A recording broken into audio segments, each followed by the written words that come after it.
Good evening, beautiful people. Bobby the Awesome here. Welcome to 321 No Kiddin'. It is our evening episode time. So we are working on our checklist of symptoms leading to a relapse.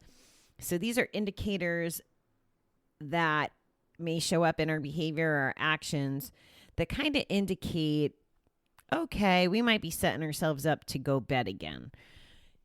Whether it's deliberately or not, these are just kind of warning signs. So we're on to number 5, which, by the way, I'm getting these from the back of phone cards.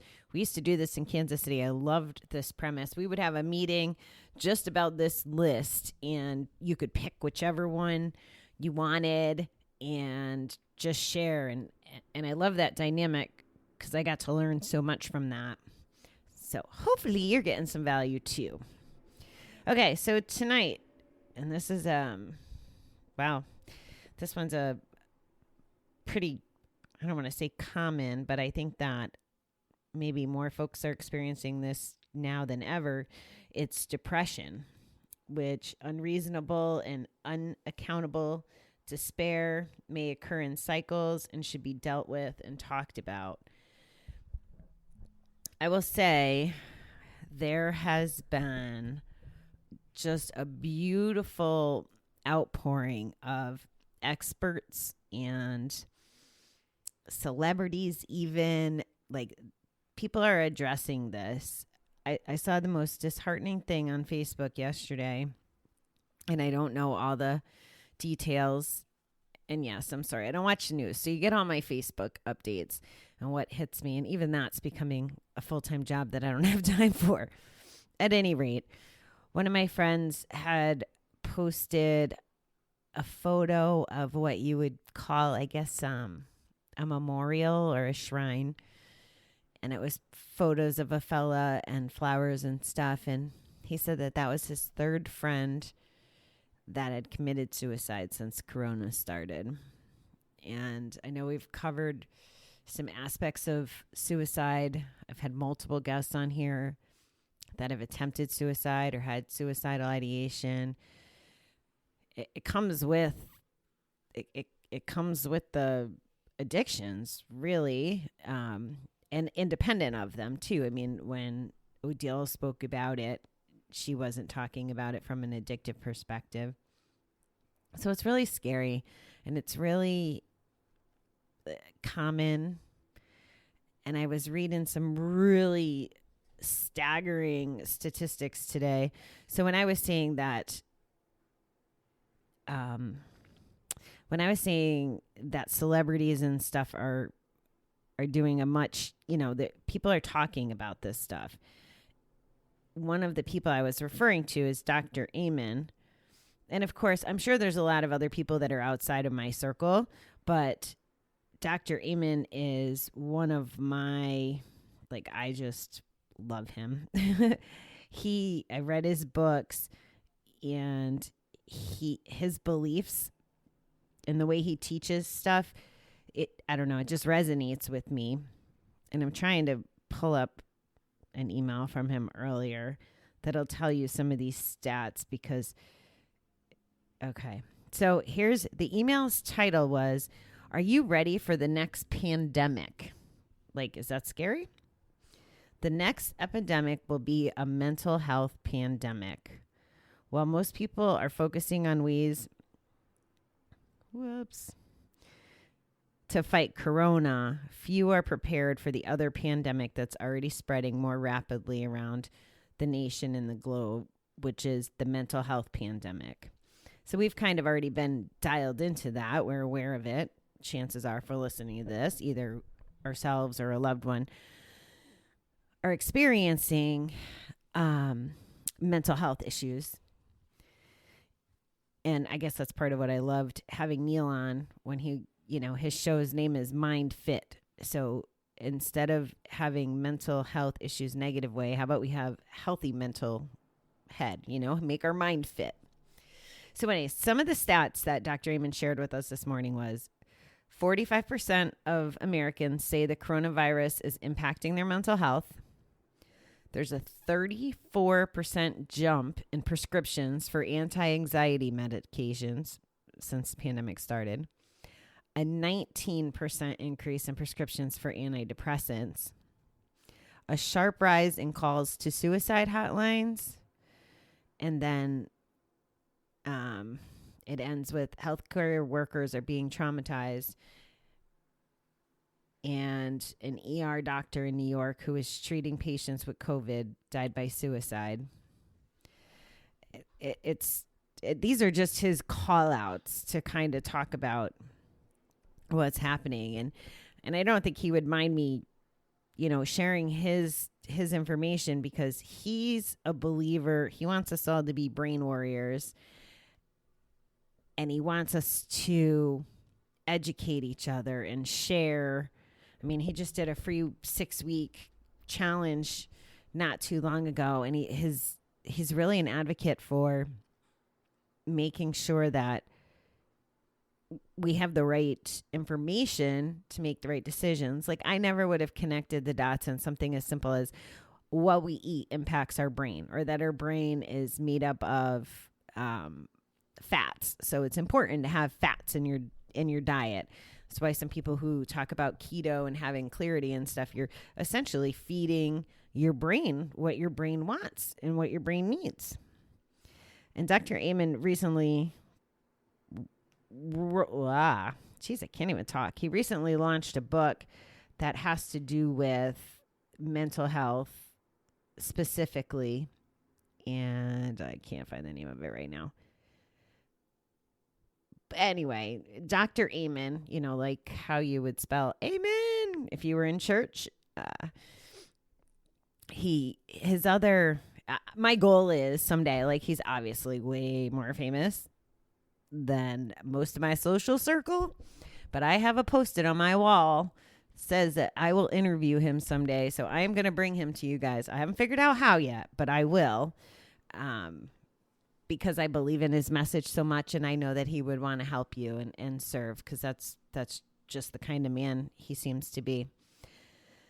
So depression, yeah, I guess my thoughts on this, or advice, if I was to give advice. I don't know that I've ever called it advice before. It's usually just my opinion, and you can take it or leave it. So I think that we should probably dial in, how are we feeling? Do we even think about how we're feeling on any given day? Do you pause? Do you go, how does my body feel? How does my mind feel? What emotions are we having throughout the day? Are you thinking about that? Are you checking on them? So I think that would be a good starting point. And let's say we find that we're having a blah day, or we're feeling depressed. And I don't know the different levels. I know there's like feeling depressed. I feel like I've been depressed on and off throughout this, but I don't know that it's, medically like that kind of depressed, but just down some days. Down, the weather's bad. Down, I don't feel like I have enough time. The lack of sunshine, like that kind of depressed, like a bum depressed. And I know that it gets way more serious than that, where, some people can't get out of bed or function. So I think part of why I don't go quite to that extreme, although there are days that it'd be like, okay, I wish I could have a pajama day and just do nothing but, watch TV and veg, or I don't know, whatever the people who have nothing better to do are doing right now. But I think that if we're dialing in and we're asking ourselves, okay, how do I feel today? And if we feel ourselves going in that place that isn't good to keep our mental, our brain fit and healthy and positive, that we have an opportunity, if we can recognize it, to start flipping the script a little. And it could be something as easy as going for a walk. And like I said, the sunshine's kind of important, but going for a walk, getting more rest. If you're in a in a funky mood, it's kind of like going to meetings, right? If you don't, the days you don't want to go, you should go. So maybe the days you don't feel like talking to people is when you need to pick up the phone. I found that there's days the universe just puts in place, people who are happy or want to talk about something else, and I can't even stay in my little pity pot and be miserable because these other people are too distracting in a good way. So get yourself distracted with things like that. I don't know how to cure it. I'm not an advocate for the medicine at all. And again, this is just me, and this is because of the research that I've done. So most people watch the news and want to have a conversation about politics or COVID. I do all my research on how to take care of my body and my mind and my soul. So that's where I formed these opinions. Most of them are relatively new in the last 3 to 5 years because I never used to look at things from this perspective and I never used to research it. But I think I would. So I don't like the medicine. I believe that it's just a quick solve. There's probably some money behind it, all that good stuff.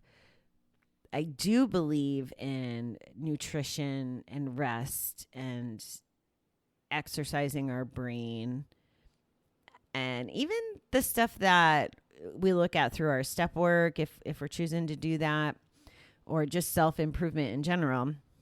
If I'm being candid with someone or honest, or I'm putting up boundaries, or I'm doing things to take care of myself before I get depressed, I might decrease my chances because I'm living a good whole life and I'm doing things that keep me on the trajectory that I want to be on, a positive one.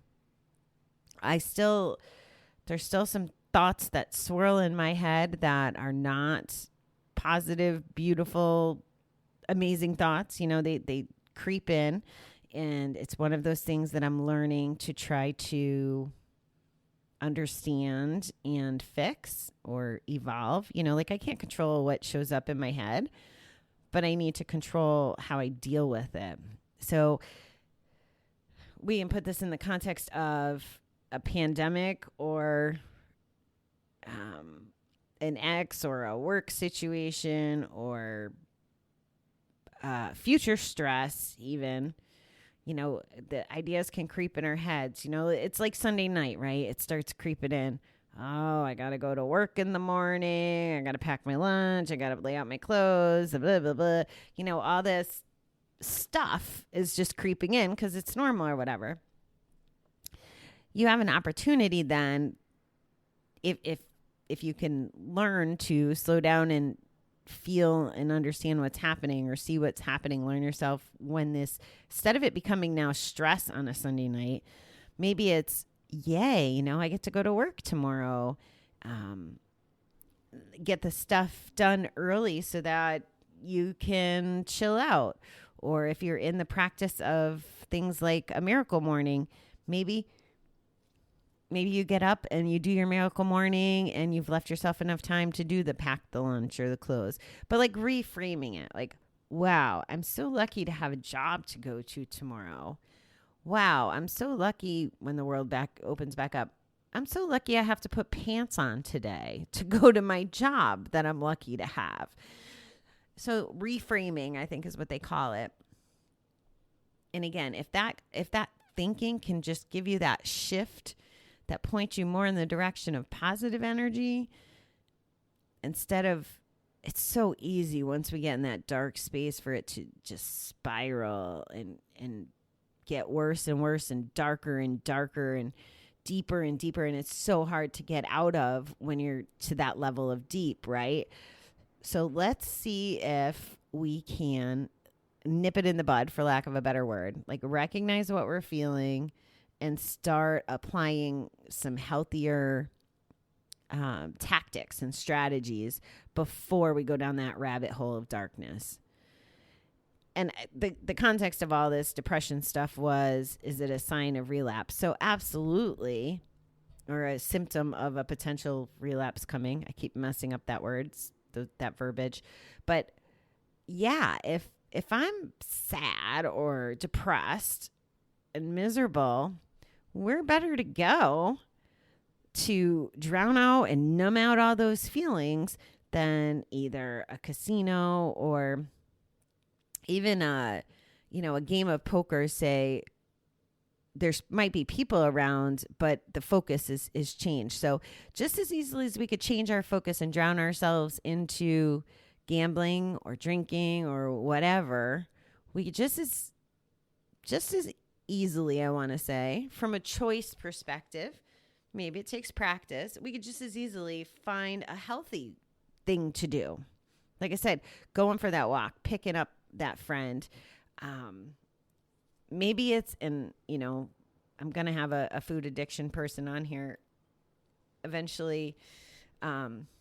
Maybe it is treating yourself to a snack you like or a treat or, Pizza Friday. I don't know. I don't want to advocate for food as a reward as much, but sometimes, it happens. We can only fix one thing at a time. I can only fix one thing at a time. So if it means staying away from a bet and you have a ice cream banana split like I did last week for dinner, that's okay. I've decided that's okay. I don't say a lot of things are facts that come out of my mouth, but that one I will tell you it's okay. Ice cream just almost always makes everything okay. Don't tell Dr. Amen I said that, because it's on his 100 foods that you really shouldn't eat list. But anyway, I still love him anyway, even though he doesn't get it. But I'm going to figure out a solution for that too. We need a good substitution for ice cream that tastes like ice cream. I totally digress there, folks. All right. I am going to go to group, which is why I'm sending this out now. I just decided a little while ago because I'm going to have a class that's going to be starting on all my group nights on Monday, Wednesdays, and Fridays. So my normal group at the center, I won't be able to attend. So what am I going to do? Am I going to just skip group forever until my class is over? No. I'll try to get more involved in either some of the alcohol recovery rooms or maybe attend some GA meetings. So I have to strategize for that, but I definitely needed to get in to see my peeps, my community, and my group at least, one last time before I go into 3 months of training on group nights. So that's why I'm here a little early. Anyway, thanks for listening. I don't do this every episode because I don't want to be a nag, but I am going to ask you, if you wouldn't mind, if you can leave me a review or subscribe to the show. Very helpful in podcast land. Still can't explain how all the algorithms and all that fun stuff works. I can just tell you that it's helpful. So thank you, everybody. Have a good night, and I'll talk to you in the morning.